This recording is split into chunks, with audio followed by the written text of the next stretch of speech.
এদিকে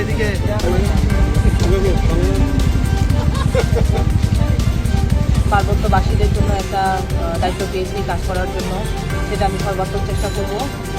দল মত ধর্ম বর্ণ নির্বিশেষে সবার জন্য যাতে আমি কাজ করতে পারি, এবং স্পেশালি আমি যদি নারীদের জন্য কাজ করতে পারি সেটা আমার জন্য আরও ভালো। আমি নিজেকে আরও, যেহেতু আমি দীর্ঘদিন নারী নিয়ে কাজ করে আসছি, তো এটা নিয়ে আমি কাজ করতে আরও বেশি সচেতন হচ্ছি।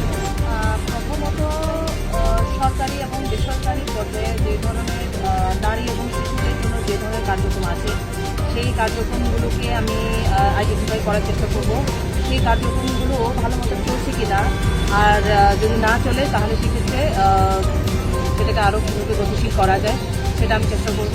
আরও যে নতুন উদ্যোগ নেওয়া যেতে পারে সেটা হচ্ছে যে প্রত্যেকটা জাতিগোষ্ঠীর নারীদেরকে নিয়ে হয়তো আমরা নারী প্রতিনিধিত্ব বাড়ানোর জন্য বা তাদের সাথে আমরা বসতে পারি যে তাদের কমিউনিটি লেভেলে তাদের কী ডিমান্ড বা তাদের কী চাওয়া পাওয়া বা কী করলে আসলে তাদের নারীদের জন্য ভালো হয়।